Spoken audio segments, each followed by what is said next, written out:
Today on the UB Basketball Insider Show, men's head coach Jim Whitesell reaches a career milestone. He'll tell us who's really behind his long run of success. You'll meet one of the Bulls' assistant coaches who's helping this team make another move in the Mid-American Conference. The UB women's team reaches for the stars, and we'll shine on some stars in our top 5 plays. It's the UB Basketball Insider Show right now. Basketball fans, on your feet. Here come your Bulls.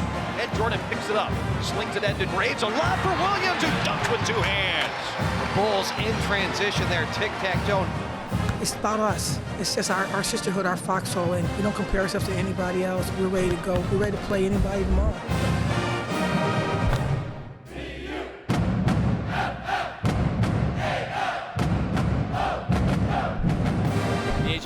Feeling it, launched another 3 in, good! High fives, Coach Jack on the way back.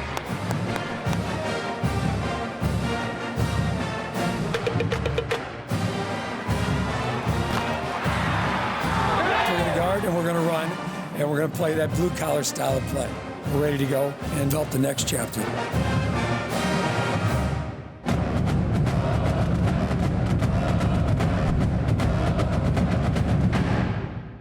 Well, forget about Ted Williams. You're the Mr. 400 around here. Congratulations on a milestone victory. Have you allowed yourself any chance to even reflect on what that means and what 25 years of success in coaching has meant for you? Well, you know, I going into the game, I had not at all. And then afterwards, actually, my wife and I were talking about it, and kind of just all the different spots I've had the opportunity to coach. And I'm very fortunate. Number one, really good players, great staff members and administrators that gave me the opportunity, and certainly including here at Buffalo, Mark Allnut and President Chapathi. So I'm incredibly grateful for that. I think with it, during that time, I think I've been a head coach now for quite a while. Along with it, the 8 years of being an assistant coach with Nate Oates and Steve Lavin, Coach Majerus, and Jim Cruz, who filled in for Coach Majerus when he got sick, were really a great education for me. So I think a lot of that kind of was in my head after the game there, thinking about it. And my wife and I, Connie, were talking quite a bit about just kind of the different stages you go about that. It's a great number. I really appreciate it. And it shows I've been around for a while, which is longevity, which is a good thing. But along with it, it shows that I've had a lot of great assistant coaches that have really helped me along the way, along with outstanding players. I mean, that's obviously it's a player's game, and I really believe that. And we've got some really good players, a lot of good young guys here. I think they can really grow into outstanding players in the MAC. Yeah, you mentioned your wife, Connie, and you mentioned her rather prominently right after the game. Give everybody a little more insight into what the life of a coach's wife is like and how you couldn't be doing what you're doing and the success that you've had without her help. Yeah, when you're a basketball coach, you really are, all in, during the season, and a good portion of the summer and the spring. So, for me, Connie and I have been married for a long, long time, and really, she wasn't a basketball person when I met her. Wasn't really a big agenda item for her. So obviously, she really the thing she likes is obviously the players, the staff, the relationships. You can see the value of all those things. Obviously, the games come and go. She knows there's going to be ups and downs. She understands that, and it's kind of that always that steady influence at our home that is greatly appreciated. Because as a coach, you get the highs and the lows, and I think for her to stay at a steady keel has been great. And along with it, it's kind of we've done this together, not as just one person, but kind of more of a partnership when we've gone to all these different jobs in these places. So this has been a special place for us to work here at UB here the last 5 years now. And certainly the community in that has just been kind of really a perfect place for us to work and also live in. So we're really grateful, really appreciative, and we have a lot of fun with it. All right, well, congratulations from everybody here as well, too. That 400th win came a 90-79 victory over Western Michigan. It was tied at the half. You made a really nice run in the second half. I think the number that jumps out that I probably jumped out most to you, only 6 turnovers in the game. You're going to win a lot of games, even if you don't shoot a lot of threes, which you didn't. You're going to win a lot of games with only 6 turnovers, aren't you? Yeah, you take care of the ball, and I think at halftime, I think they had 11 or 12. That was a difference for us even being tied because they shot the ball really, really well. And we had some miscues, so we're like, all right, the one thing that's keeping us in there is taking care of the ball. And we've been harping on our guys. I've been on here several times with you talking about our assists are good, but our turnovers are not. I mean, they're even, which you don't want to be. You want to be 2-1, 3-1. And that's what we end up being in the game is about 3-1. So that area is improved. And along with it, we tell our guys, look, if our defense gets better, our shot selection gets better, and us taking care of the ball, those are 3 things I've been consistent with our players since the first day of practice to now. And once we've been good at that, we've made progression. And obviously you can get yourself out of a hole at times when you're doing that. And I think that's our guys are starting to learn that. So that was good. I was pleased with that area quite a bit. And we need to keep that thing low. And it keeps fueling the octane. And obviously, if you play good defense, then obviously you love to get 90 points every night. But along with it, some nights you're going to have to win 62-60. Right. This is a big week coming up, significant because of the teams that you play. You're on the road at Akron on Tuesday. They've emerged as one of the best teams in the MAC. And then Friday, you get your students back. You get a big home game, a rematch of the MAC championship game against Bowling Green. A lot of things could spin on this week, couldn't they? Boy, 2 outstanding teams. I mean, Akron right now has been playing lights out all year. They've got an outstanding record. Got a lot of kids back off last year's team. They've added some impact transfers, and they've played very, very well at home. So we're going to take Javon Graves back home, and we always have a good dinner. For his mom's cooking. Yeah, exactly. It says Brandy takes really good care of us that way. And then we've got a tough one here at Bowling Green, which team was picked first in the league. 2 outstanding guards in Fry and Turner. A lot of young man named Plowman, who's just been outstanding for him all year. We're going to need a full house. We need our fan base to come back. It'd be great to see our students. Our student body has been gone for a long time because obviously we have the winter break here that goes a little longer. And so it'll be fantastic to have them back on a Friday night and get them riled up and excited about it. I think it really help our guys. I think they're excited about seeing their friends and their buddies come on back and get behind it. All right, going to be a big one coming up on Friday night. More with Coach Whitesell in just a moment. It's time now for the top 5 plays of the week, presented by ECMC. The difference between healthcare and true care. Number 5. 60-56 Buffalo. Harden above the right elbow. Lobs for Graves, and Javon jams it down. Nice back pick there. Harden finds Javon Graves for the alley-oop slam. Number 4. The rebound to Jordan for the Bulls. He zips it into Mballa ahead of the pack, and Josh slams it down. Josh Mballa's ability to run the court after the miss. He runs out, gets the outlet pass, slams it home. 6-point lead by the Bulls. Number 3. One final shot. 8 seconds to go in the half as Zagu crosses midcourt. He drives all the way to the hoop, dumps it across the lane to Mballa. He went up to dunk it, lost the ball. Zagu recovered, flipped it up and in, counted, and a foul. Mballa got denied at the rim of the dunk try, but Zagu, Johnny in the spot, grabbed it, flipped it in, drew the foul, and he'll have a chance now to tie the game. Zagu cans the free throw, 3-point play to tie it at 43. Number 2. Flowers reverses courts, dribbling out between the circles. Still on the dribble, now he attacks the hoop. Lost the ball as he made a move, and Jordan picks it up. Slings it into Graves, a lob for Williams, who dunks with 2 hands. The Bulls in transition there, tic-tac-toe, nice pass. Graves for the alley-oop dunk to Janathan Williams, the lead up to 4. Boy, the Bulls are sharing the ball really well coming out of halftime. Number 1. Right corner, Whitens right under the basket to Titus Wright, and he missed a wide-open layup. Jordan rebounds for the Bulls, threads a bounce pass to Graves for the dunk. What a pass from Jordan. 4-point play there. Should have been an easy layup. You blow the dunk, able to come down in transition and get the basket. That's a 4-point swing.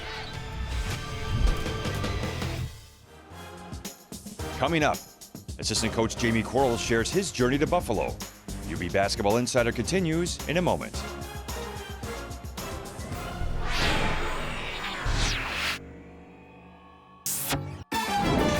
sports fans, make Alumni Arena loud on January 31st as the Bulls play host to Bowling Green in a rematch of last year's MAC championship game, presented by UBMD. Harden above the right elbow, lob for Graves, and Jamon jams it down. If you like long-range threes, high-flying dunks, and intense defense, then gather your friends and family and come cheer on the Bulls. With capacity crowds and increasing excitement, you won't want to miss a minute of the action. Tip-off is at 7 p.m. For tickets, call 1-877-UB-THERE or visit ubbulls.com. Welcome back to UB Basketball Insider. This segment is presented by CEFQ, changing lives every day.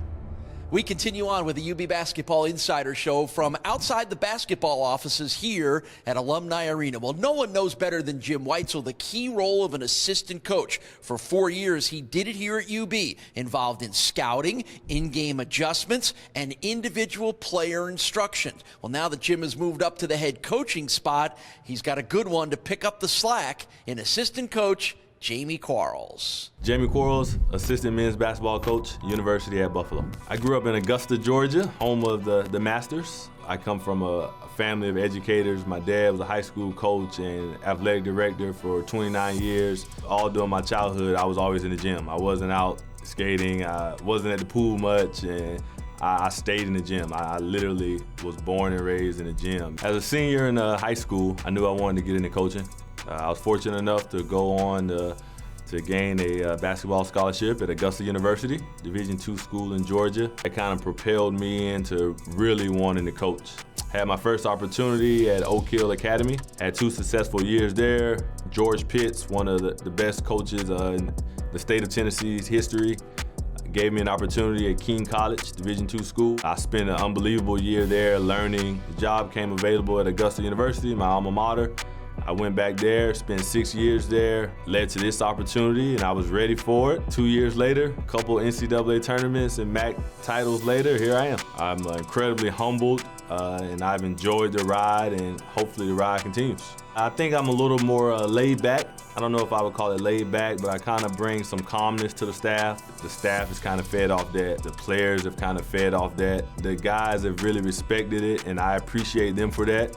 And they've really been open to the teaching, and I've enjoyed it, and they've enjoyed me. We have some new guys on the staff that are unbelievable to work with so far, and I'm looking forward to helping Coach Whitesell carry this thing on and continue to build a brand. People that don't know anything about Buffalo, the first thing they say is, oh man, it's cold there, and oh, the snow is horrible. But it's really an unbelievable town. The people are great, the food is great. We have an unbelievable university and support system, and it's really, really fun to be a part of. And I enjoy it. I'm thankful that the community has welcomed me with open arms, and I'm excited and happy to be a Bull. Well, Jamie's kind of stepped into the Jim Whitesell role a little bit on the coaching staff, hasn't he? He's really done a great job for us. I mean, Jamie's just incredibly dedicated. He's great with our players. He's got a really bright basketball mind. He does a great deal of our offensive setup. And every day I meet with him on just in terms of our offense there. And we wanted to keep a lot of the same things we've had in the past. And obviously no one knew that better than him. And I was really happy that he wanted to stay on our staff here. He has a great relationship with our players. He spends a lot of time with them individually, working with them on their game. Spends a lot of time more on our guards probably than our big guys in practice. But he's in charge kind of the overall offensive coordinating of our team. So, just incredibly bright guy. He's got a great basketball future. I think he's going to be an outstanding head coach. He's getting prepared to do that. The other thing I like about Jamie is there's a great work ethic, but along with it, there's a lot of humility. I mean, he's never one of those guys that just comes in and he's always really well prepared and just has a nice way about him in terms of that. And you can just see that his humility is a great strength of his, and our players really see that and appreciate and really like that. And he's also not afraid to challenge our players on the things that we need to challenge them on, which I think is really important in terms of our players with their respect for him, but along with it is, them understanding what we want from them. And so sometimes in offense, you want to give them freedom, but along with it, you got to be very detailed. And we always talked about the details really matter. And I think he's done a great job of that, being very specific of how he wants things run in a certain play or the way we run our fast break, etc. So I see him each year growing. Since I've been here, we've worked now together for 3 years, and this year I lean on him a great deal. Right. So Jim certainly knows how it all works, but with Jamie Quarles and Angus Thorpe and Tom Fox, a lot of good support to make you look good, to get you all those career milestones. Good luck with a big week coming up. Yeah, I've had great assistants, and these guys are doing a wonderful job for me. So really appreciative. So thanks so much, Paul. Appreciate it. You got it. Coming up, the women's team visits a local elementary school for the Hoops for the Stars program, and we have the top 5 plays. UB Basketball Insider will be back right after this. Welcome back to UB Basketball Insider. This segment is presented by Town BMW, the official auto partner of UB Athletics. Welcome back to the UB Basketball Insider Show. The UB women's team on the road today to take on Kent State. But before they headed out of town, they had a great opportunity to connect with some of their younger fans, all part of the Hoops for the Stars program. Hi guys, good morning. Welcome. We are here with Hoops for the Stars, and we're working with kindergartens as well as 5th graders. I personally love kids, and I know the team loves children, so it just gives us so much life to be able to come out here and enjoy a fun time with kids who just have pure joy, and to just really give back and just enjoy ourselves and just be basically children with the children. It was really fun to play with the kids. To be able to get out in the community is really important for us. And just to have kids that are so engaged and so willing to learn from us as older students was really important, and especially the little ones. They didn't really know what was going on, but they just have so much energy, and that makes the game fun for us. So we love getting out and doing that. I feel like they get so much fun. They get to see people who love them. They get to see role models and know that there's people in the community who really care. And just another time of people who spend quality time with them. And it's just so much fun, and we could see it in their eyes and in their faces and the way they're so excited. Like, I just feel like they love it as well. It allows them to see people in the future who once were in their shoes, and allows them to realize that if they want to be able to be basketball players and stuff when they're older, that it's very possible. Especially talking to the 5th graders and stuff, they were really engaged in talking to us about how we got there and what we had to do to get there. So that was really helpful to know that we could be that kind of like stepping stone for them for their future. 1, 2, 3.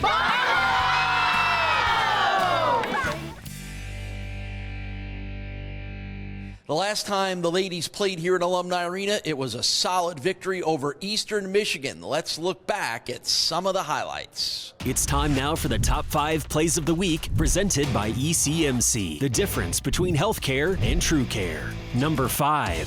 So Deasia Fair waiting at the top of the key, allowing Adeyeye and Onwuka to get back on the offensive end. Buffalo running their offensive set now. Christie gives it over to Hannah Hall. Hannah now from way downtown, left wing 3, good! The first 3-pointer of the game for Hannah Hall and for the Buffalo Bulls, and a big shot to put the Bulls back up by 11. Number 4. 15 left on the shot clock now. Fair hesitation move, spins away, tough shot, can't get it to go. Onwuka gets the offensive rebound, resets it to Hamilton, all the way across the court to Fair. Fair lets the 3 fly, good! Deasia Fair sticks a 3-pointer from the left wing as she's heating up now with 14 points on the contest. Number 3. Buffalo, who's top 30 in the country in 3-pointers made per game.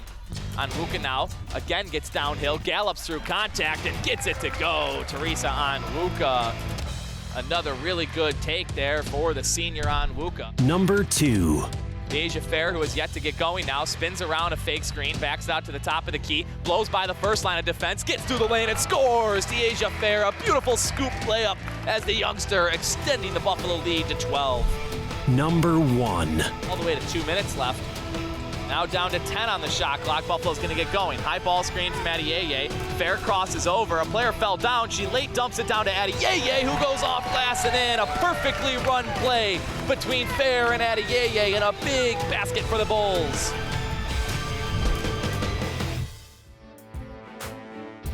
Coming up, there's a big week ahead at Alumni Arena. We break down all of the events coming your way next. This is UB Basketball Insider, presented by ECMC, the difference between healthcare and true care.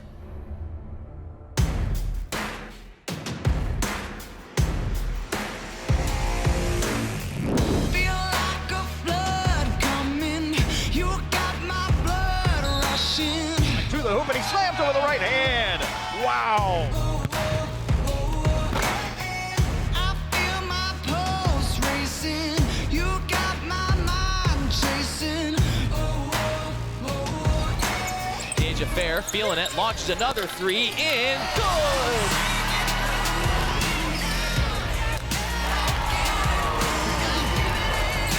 Missed it three short, but Nathan Williams slammed it down.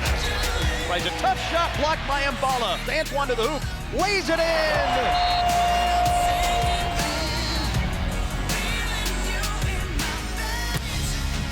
Shotgun snap to Reynolds. He'll roll to the left, being chased by Ladarius Mack and sacked by Mack. The Buffalo Bulls have won their first ever bowl game, a 31-9 victory over the Charlotte 49ers. Back on the UB Basketball Insider Show from just outside the basketball offices here at Alumni Arena. The men's and women's basketball teams have some of their biggest games of the year coming up this week. The women, their annual showdown with Central Michigan on Wednesday. The men take on Mackey's preseason favorite, Bowling Green, on Friday. But it's not just basketball that's going to make this a very busy week around UB athletics. It's a showdown week for the men's basketball team as they face two of the top teams in the MAC's East Division. First, on Tuesday, they go on the road to take on an Akron team that has emerged as a legitimate contender for the division title. Friday, the Bulls welcome Bowling Green to Alumni Arena. The Falcons were the preseason pick to win the MAC's East Division, and it's a rematch of last year's MAC championship game in Cleveland. Can the Bulls show their dominance again? We'll find out this week. Speaking of showdowns, the UB women's team welcomes Central Michigan to Alumni Arena on Wednesday. Just like the Bulls, the Chippewas have continued their winning ways. UB and CMU is always one of the best games in the MAC every season. It all gets started for the UB women's tennis team this week. The preseason picks to win the MAC host local rivals St. Bonaventure at 1 on Friday, then Niagara later that day at 7. Both matches are at the Miller Tennis Center. Then the next day at the Miller Tennis Center, the UB men's tennis team will open their home schedule, looking for some net results against local rivals St. Bonaventure. That match starts at 1 o'clock. Next Saturday, it's a big test for the UB track and field team as they head to State College to be a part of the Penn State National Invite. The UB swim team hits the pool at Alumni Arena next Saturday when they welcome Akron and Duquesne to town. You can dive into the action starting at 1 o'clock. Well, that'll do it for this week's UB Basketball Insider Show. Big week coming up for both teams. The men are at Akron on Tuesday, then home to Bowling Green on Friday. The women have their big game against Central Michigan. But first, later today, a 1 o'clock tip-off for the UB women's team at Kent State, a game that you can hear on ESPN 1520. You can see it on ESPN 3. And we'll see you next week on the UB Basketball Insider.